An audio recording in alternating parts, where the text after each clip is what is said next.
really give me the strength when I saw you guys. I'm like, oh, We were waiting So for slow, you. unlike I counted the pace. Maybe your Yeah. two is maybe 1 kilometer. in head because Oh, yeah. or maybe And then less. at next you're not there. So we're like, okay.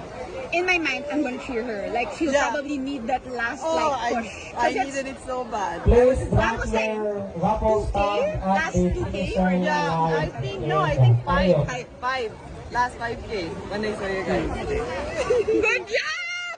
And now we're with some of the babies from the Sargao Runners. Second place, Roland! Okay, attention all runners and everyone here And this at one the is? venue. We are looking for Second place! Sa 5K. Marky. This one is Rico Angel. Marky. She's 16 years old and she finished second. We are looking for a Rico Marky. Please 5K. surrender here. First I've ever gone. 5K and then 10K real quick. Thank you so much, Mahal. He was my pacer and he walked with me the whole time. If you didn't see, at some point he had to hold my hand. Pag wala si Papa, nakahiga na ako.